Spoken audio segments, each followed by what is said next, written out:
disipar una duda y confusión que en parte se me generó por la vía indirecta, ¿verdad? Vamos a aclararlo, porque eso era, muchas de las cosas que se conocen, o sea, que se dijeron eran lógica, pero lo traté de dejar así para que se entienda bien lo de la unidad. Se dice así.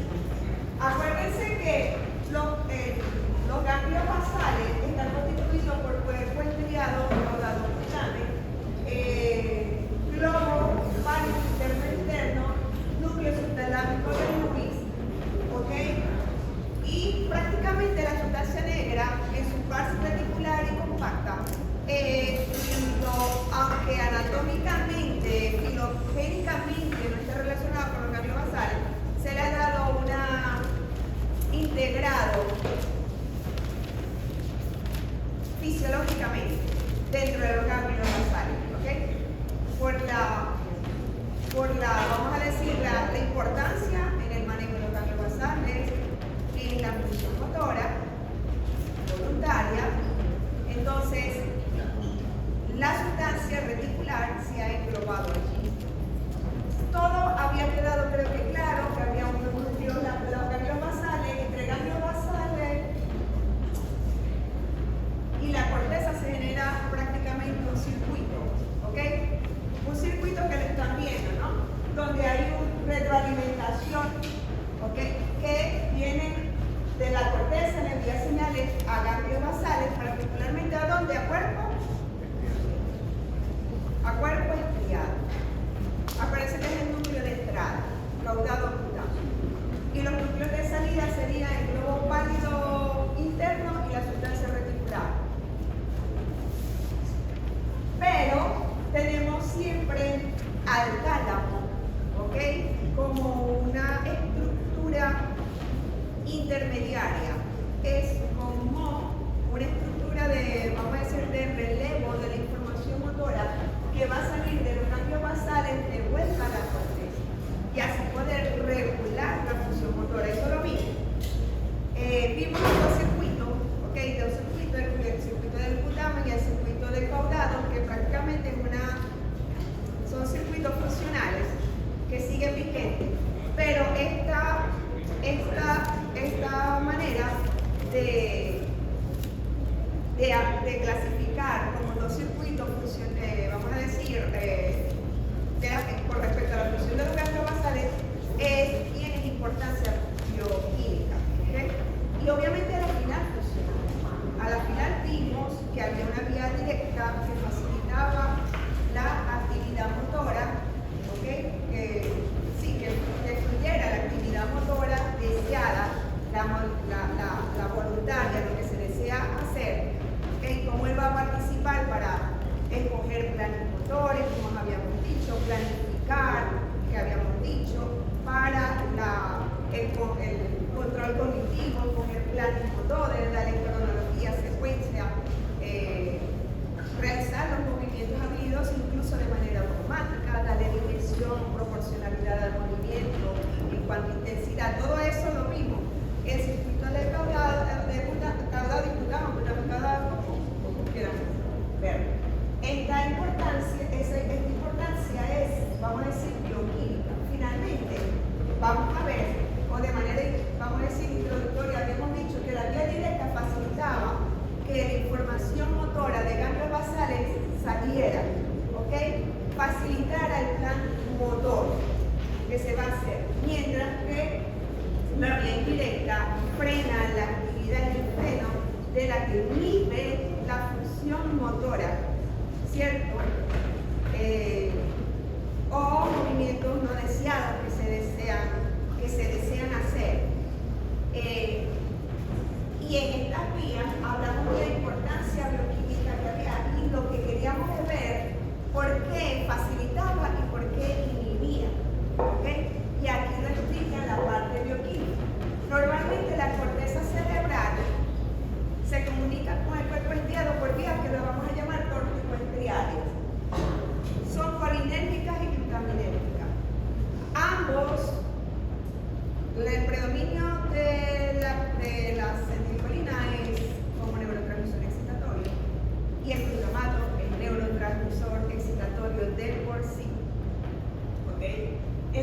corteza, la acetilcolina es neurotransmisor excitatorio básicamente.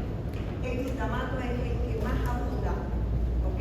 Y esta corteza, la corteza cerebral, premotora, motora, todo depende del circuito, porque incluso de la corteza orbitofrontal o incluso de corteza auditiva, parietal, todo depende del circuito de caudado y del circuito de cuidado, ¿ok? Y de la corteza somatosensorial, etc. Todas estas se liberan es acetilcolina y glutamato hacia el cuerpo estirado. En el cuerpo estirado hay el núcleo de entrada de información, las neuronas son GABAérgicas, como un neurotransmisor, adiciona a un neuromodulador, que es la encefalina. O puede ser un neuromodulador, que en este caso es sustancial. Habíamos dicho que por el circuito directo se facilita y por la vía indirecta se inhibe. Entonces vamos a verlo para que vean que es así. Y vamos a quitar el hilo. Normalmente es así, ¿ok? Normalmente la corteza por el circuito directo, si se libera glutamato y acetilcolina al cuerpo estriado, que son GABAérgica, entonces ¿qué va? Va a facilitar más liberación de neurotransmisor de allí, ¿ok? Si es por la vía directa, GABA, acompañada con sustancia P, ¿cierto? ¿Y el GABA qué es? El ácido gamma-aminobutírico, es un neurotransmisor netamente inhibidor. Entonces, si estás liberando más GABA hacia los núcleos de salida, ¿okay? Más GABA, ¿qué va a pasar con estas neuronas? Se inhibe, disminuye la liberación de lo que ella libera, que libera el GABA. Si disminuye la liberación de GABA hacia tálamo, ¿ok? Entonces, si se libera menos, esa parte se había quedado muy clara, ¿cierto? Entonces, si se libera menos, entonces el tálamo va a liberar más glutamato y por lo tanto va a facilitar la información motora que va a salir de vuelta hacia la corteza cerebral y que se ejecute el plan motor y que ella coordine todo ese movimiento de manera subconsciente, obviamente estamos hablando, pero del movimiento voluntario que sea fácil, de darle la proporcionalidad, etcétera. Ahora vamos a ver, lo que pasa es que aquí estaban otras cosas que era donde nos metíamos y es donde venía la confusión. Ahora, por la vía indirecta, la acetilcolina y el glutamato cuando se libera al estriado, ¿cierto? Y el estriado libera otra vez GABA, ¿cierto? GABA pero con neuromoduladores, en este caso acompañado con encefalina, que va a facilitar siempre la acción del neurotransmisor. Entonces, si se libera GABA hacia el globo pálido externo, porque lo tenemos aquí, estos dos núcleos extras para acá, aquí es directa, ¿por qué? Porque va de los núcleos de entrada a los núcleos de salida. Pero aquí en la vía indirecta es porque tenemos dos núcleos accesorios, ¿ok? Entre los núcleos de entrada y núcleos de salida, ¿cierto? Entonces, si se libera más GABA para el globo pálido externo, ¿qué va a hacer? Va a disminuir la liberación de GABA del globo pálido externo, ¿cierto? Si se libera menos GABA hacia el núcleo subtalámico del NUI, menos GABA, ellas se van a inhibir menos, ¿cierto? Y va a liberar más glutamato. Si se libera más glutamato hacia acá, se va a liberar más GABA. Y si se libera más GABA, que es inhibidor, se disminuye la liberación de glutamato del tálamo. Y por lo tanto se inhibe la información motora de vuelta hacia corteza. Pero este juego depende de qué, ¿ok? Prácticamente cuando estamos nosotros en reposo, vamos a decir, o vamos a hablar más bien a viceversa, porque estamos hablando de movimiento. Cada vez que nosotros realizamos o tenemos una intención de movimiento para realizar y mientras lo estamos haciendo, hay ráfagas de liberación de dopamina. ¿Pero de qué vía? De la vía nigroestrial. ¿No está acá? Ah, porque claro, yo aquí quité esto y entonces la subrayé acá. Cada vez que ejecutamos movimiento, fíjense que entonces lo que hice fue modificar. Cada vez que ejecutamos movimiento, entonces ráfagas de, vamos a decir,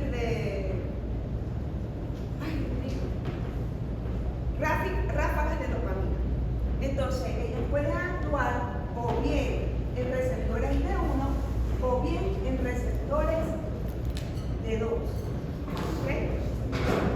Si actúan en receptores de 1, aumenta la liberación de GABA. Si actúan en receptores de 2, disminuye la liberación de GABA. ¿Ok? ¿Cierto? Entonces, si actúan en D1, ¿qué va a suceder? Va a facilitar la información, ¿cierto? Porque se va a liberar más GABA, si se libera más GABA, va a disminuir, va a disminuir a esta, ¿ok? Y si disminuye la GABA de acá, y obviamente más el tálamo va a liberar más, ¿cierto? Pero si actúa en D2, obviamente si actúa en D2, se va a liberar menos GABA. Se va a liberar menos GABA. Y si se libera menos GABA, porque inhibe a las neuronas GABAérgicas del cuerpo estriado hacia el globo pálido. Si disminuye GABA del cuerpo estriado hacia el globo pálido, ¿qué pasa con GABA de acá? Se libera más GABA. Se libera más GABA, ¿cierto? Y si se libera más GABA, entonces inhibe más las del núcleo subtalámico del UNES. Y si inhibe las del núcleo subtalámico del UNES, que son glutaminérgicas, menos glutamato va a salir. Y si menos glutamato va a actuar acá, ellas van a liberar más GABA. ¿Por qué? Menos glutamato. Otra vez no, por favor. No. Está bien. Vamos a darle. Si se libera dopamina aquí, se va a liberar más GABA. Si se libera más GABA al globo con su neuromodulador, al globo pálido, ¿ok? Fíjate, ¿cierto? Dopamina actúa en sus receptores de 2, de las neuronas GABAérgicas del cuerpo estriado. Si se libera, si hay acuerce de 2, ¿ok? Se libera menos GABA del cuerpo estriado. Y si se libera menos GABA de GABA del cuerpo estriado al globo pálido, ¿qué va a suceder? Menos GABA, va a haber más liberación de GABA del globo pálido hacia el núcleo subtalámico del UNES. Ya va, porque me van a confundir otra vez, porque esto es GABA menos GABA. Si hay menos GABA, más GABA hacia acá. Y si se libera más GABA para acá, menos glutamato para acá. Si hay menos glutamato para acá, menos inhibe. Entonces, claro, menos si hay menos glutamato para acá, ¿ok? Por eso hay menos GABA. Pero no estamos tomando en cuenta las acetilcolina y el glutamato que viene de la No, porque no se toma en cuenta. Entonces entramos en el mismo Vaya, si dilema. Sí, es que es así, muchachos. Ok. Menos lo que se hace es inhibir la inhibición de esa parte. ¿Ok? Sí va a ser así. Si aquí se libera menos GABA, habíamos dicho. Si se libera menos GABA, menos GABA. Si hay menos GABA, hay. Profe, pero yo tengo una pregunta. Ya va. Por favor.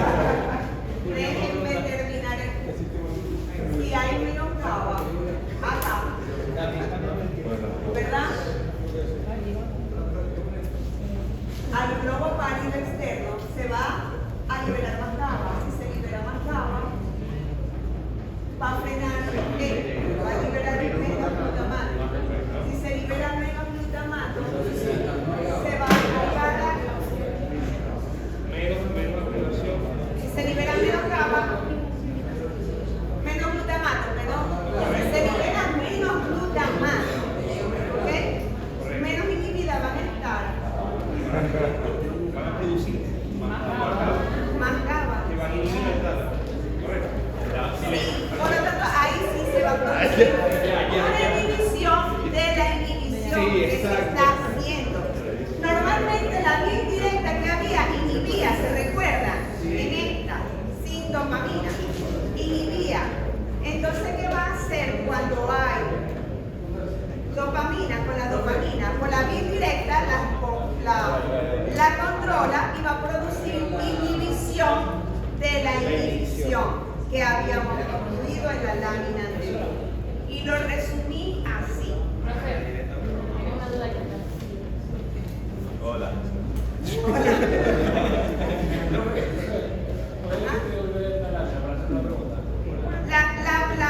La vía directa e indirecta, esta facilita, ¿ok? Estamos hablando así, y esta inhibe, ¿cierto?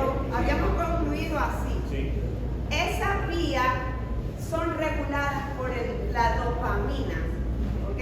Cada vez que vamos a ejecutar un movimiento, como les dije, hay información de la vía corticofrontal, de la vía orbitofrontal, prefrontal, o bien de corteza motora, o bien corteza somatosensorial. Porque siempre hay una intención de movimiento donde obviamente participa tomar la decisión del movimiento, participa vamos a decir, funciones cerebrales superiores, una decisión. ¿Okay? Entonces, obviamente, cada vez que nosotros vamos a iniciar el movimiento o ya estamos ejecutando el movimiento, ¿qué va a hacer? La sustancia negra compacta va a regular esas dos vías. Va a regular la vía directa que facilita o la vía indirecta que inhibe, ¿ok? Pero prácticamente lo que hace es inhibirla a la final. ¿Ve? Entonces, más o menos quedamos así. Lo resumí así, ¿ok? La vía dopaminérgica por B1 activa la vía directa, ¿ok? Y la vía dopaminérgica por la vía 2 inhibe la indirecta. Si inhibe la indirecta, ¿verdad? Facilita, o sea, vamos a decir, inhibe la indirecta de que normalmente lo que hace es inhibir los movimientos. O sí, inhibir o disminuir el movimiento, incluso que el movimiento no salga, un movimiento que yo no deseo hacer salga. Tanto es así, yo les voy a dar un ejemplo. Hay lesiones mecánico-basales que es la enfermedad del Tourette. Ellos tienden a hacer movimientos no deseados, ¿ok? Por eso, porque ya hay un desbalance allí de neurotransmisores donde va a evitar esa función. ¿Qué es lo que hace? La dopamina en general, entonces controla estas dos vías. Cuando, déjame ver si yo tenía algo aquí. Por eso, esa vía es muy importante. Estas vías dopaminérgicas nigroestrial, perdón, aquí, es la que se degenera en el Parkinson. ¿Ok? Y obviamente lesiona las dos vías, tanto la vía directa como la vía indirecta, y no va a facilitar la actividad motora a la final, y por eso hay la bradicinesia típica de estos pacientes. ¿Está claro? ¿Sí? Está claro. Entonces, la cuestión es esto. Era el error o sea, vamos a decir el error. Normalmente es así. Estaba de reposo, vamos a decir, estamos así. Pero yo voy a ejecutar un movimiento, voy a escribir en el teléfono, voy a tomar agua, voy a hablar. Ya ahí comienzan las ráfagas de dopamina, ¿ok? Y ellas van a influir en la vía directa o en la vía indirecta, y de ahí se da esa transición, facilita, inhibe movimiento, etcétera, y eso ayuda a la transición, secuencia, a darle proporcionalidad al movimiento, ¿ok? Todo eso es lo que habíamos hablado de las funciones, tomando las vías funcionales tal como les decía aquí. Pero como les dije, estas vías son importantes, deben psicológico, desde el punto de vista obviamente fisiopatológico, que explica. Entonces está claro, pregunta de examen. Profe, usted dijo que la pregunta del examen era de la vía directa. Y de la vía indirecta, porque ya lo tenemos claro, ¿verdad? Entonces, ya saben, para que quede claro, cero dopamina cuando estoy en reposo. Ahí actúa la vía directa e indirecta, la pueden analizar. Cuando estamos ejecutando el movimiento, etcétera, y es que nada más con intención del movimiento, porque son vías que parten, como les digo, incluso hasta la sustancia reticular compacta, que ya de una vez empiece entonces la liberación de dopamina y que haya activación y emisión de la vía directa para que permita entonces facilitar vivir el movimiento y transiciones, secuencia, cronología, el carácter cognitivo que es encaudado, o sea, escoger planes motores y que lleva una secuencia, vamos a decir, deseada o inhibir, un movimiento, también eso es parte de lo que hace, por eso por lo menos pacientes que degeneran esta vía y tienen que ver con memoria, que son las funciones extramotoras, algunas veces pierden los planes cognitivos. Ajá, se está quemando, él no sabe el plan cognitivo. Yo no voy a ir, si esto se está quemando, de repente yo veo que hay algo que está, no sé, quemándose o haciendo, yo voy no voy a meter la mano, no voy a hacer, porque ese no es el movimiento deseado. Pero las personas que hay degeneración de parte del cuerpo externo no pueden, cognitivamente no pueden escoger el plan motor. Se pueden quedar estancados o bien pueden tomar un plan motor inadecuado, y ejecutar movimientos no congruentes con el contexto. ¿Ven? Entonces, más o menos. Acuérdense que también tiene que ver con la automaticidad y que yo de repente pueda ir manejando, pueda ir hablando, etcétera, qué sé yo. Bueno, es algo demasiado complejo. Uno hace tantos planes motores y fíjense que es algo realmente muy complejo, hay muchas conexiones, demasiadas conexiones, donde obviamente no vamos a entrar. Yo apenas estoy tocando, creo que una mínima parte de la situación. Bueno, obviamente todo lo que está claro aquí es lo que yo podría preguntarle. Eso para mí es muy importante. Visión, equilibrio. Vamos a dar, traté de hacer, ya me